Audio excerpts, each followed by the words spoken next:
तो हम लोगों ने बचपन में दो चीजें पढ़ी हैं, एक डिवाइड और एक प्रोडक्ट। और फिजिक्स में इस डिवाइड और प्रोडक्ट का मॉडिफाइड वर्जन है डिफरेंशिएशन और इंटीग्रेशन। इसको थोड़ा हम इजी तरीके से समझते हैं। जैसे मैं कह दूं कि फिजिक्स में कोई फिजिकल क्वांटिटी एग्जिस्ट करती है, जैसे डिस्प्लेसमेंट, प्रेशर, वॉल्यूम, या मैं सिंपल बोलूं कि एक मैच में जो रन बनते हैं वो एक फिजिकल क्वांटिटी है, और हमारे पास एक सैंपल ऑफ डेटा है कि उसने 40 रन बनाए हैं 10 ओवर में। कोई मैच खेला गया जिसमें 40 रन 10 ओवर में बने हैं, तो एक ओवर में कितना रन बनेगा वो हम कैसे निकालेंगे? 10 ओवर में 40 रन, तो एक ओवर में, यानी डिवाइड आया। ओके। और इस डिवाइड का मतलब है, एक के लिए चीजों को पता करने का मतलब है रेट। क्या ऐसी बातें फिजिक्स में भरी पड़ी हैं? जैसे मुझे पता हो 10 सेकंड में बॉडी 40 मीटर चली है, तो एक सेकंड में कितना चलेगी? 4 मीटर पर सेकंड।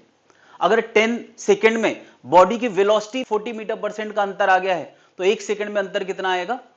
4 मीटर पर सेकंड का, यानी वो क्या हो गया? एक्सेलेरेशन। इसी तरह से जैसे मैंने कहा कि वेलोसिटी का रेट ऑफ चेंज एक्सेलेरेशन है, क्या बताओ मोमेंटम का रेट ऑफ चेंज वो क्या होता है? फोर्स होता है।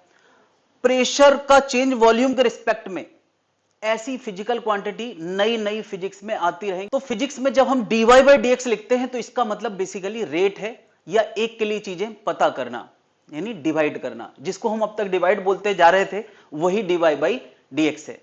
तो क्या फिजिक्स में हम इस चीज से कभी बच नहीं सकते? ये हो गई बात डिफरेंशिएशन की। अगली चीज मैंने कहा प्रोडक्ट। सोचो कि हमें कोई चीज एक के लिए पता है और हमें ज्यादा के लिए निकालना है, तो प्रोडक्ट करना पड़ता है कि नहीं? जैसे 4 रन पर ओवर का मैच चल रहा है, तो 10 ओवर में 40 रन बनेंगे। 4 मीटर पर सेकंड से बॉडी जा रही है, तो 10 सेकंड में 40 मीटर चलेगी। इसका मतलब ये भी प्रोडक्ट भी एक प्राइमरी रिक्वायरमेंट है। ये प्राइमरी रिक्वायरमेंट, जो प्रोडक्ट जिसको हम कहते हैं, वो सम ऑफ प्रोडक्ट में बदल जाती है जब थोड़ी थोड़ी देर के लिए ये चीजें बदलने लगे। जैसे मैंने कहा 10 सेकंड तक 4 मीटर पर सेकंड से बॉडी चली, अगले 10 सेकंड तक 6 मीटर पर सेकंड से, तो पहले 40 आएगा, फिर 60 आएगा, फिर सम करना पड़ेगा, यानी 4 इंटू 10 प्लस 6 इंटू 10, और फिर सम करना पड़ेगा। This is sum of product. और जब कोई क्वांटिटी लगातार बदलने लगे टाइम के साथ, या कोई भी y बदलने लगे लगातार x के साथ, तो जो काम हम सम ऑफ प्रोडक्ट से करते हैं वही काम किससे होगा? इंटीग्रेशन से। तो बच्चों, डिफरेंशिएशन और इंटीग्रेशन का बेसिक मतलब यही है।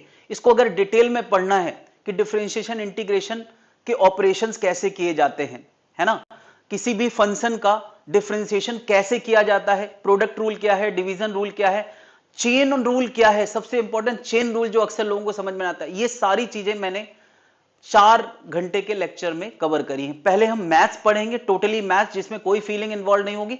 उसके बाद हम डिफरेंशिएशन इंटीग्रेशन का मीनिंग समझते हुए उसको सीधे सीधे फिजिक्स में अप्लाई करेंगे। यानी यहां पे मैं केवल मैथमेटिकल होके बात नहीं करूंगा, क्योंकि ये फिजिक्स के लिए पढ़ाया जा रहा है, तो हर जगह जहां रेट यानी differentiation, product, sum of product यानी इंटीग्रेशन का यूज होगा, उसको हम फिजिक्स के एग्जाम्पल में फिट करेंगे।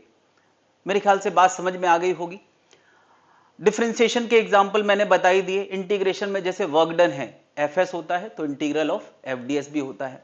जैसे मैं कह दूं कि rate of change of momentum है एफ इंटू टी होता है, तो इंटीग्रल ऑफ एफडीटी भी होता है ना। जैसे फ्लक्स है वो ई इंटू एरिया होता है, इंटीग्रल ईडीए भी होता है। कुल मिला के हर जगह जहां प्रोडक्ट है वहां इंटीग्रेशन की संभावना जरूर होती है। तो ये सारी बातें हम लोग ये 4 घंटे में कवर करने वाले हैं। तो मिलते हैं फिर कोर्स में। Thank you.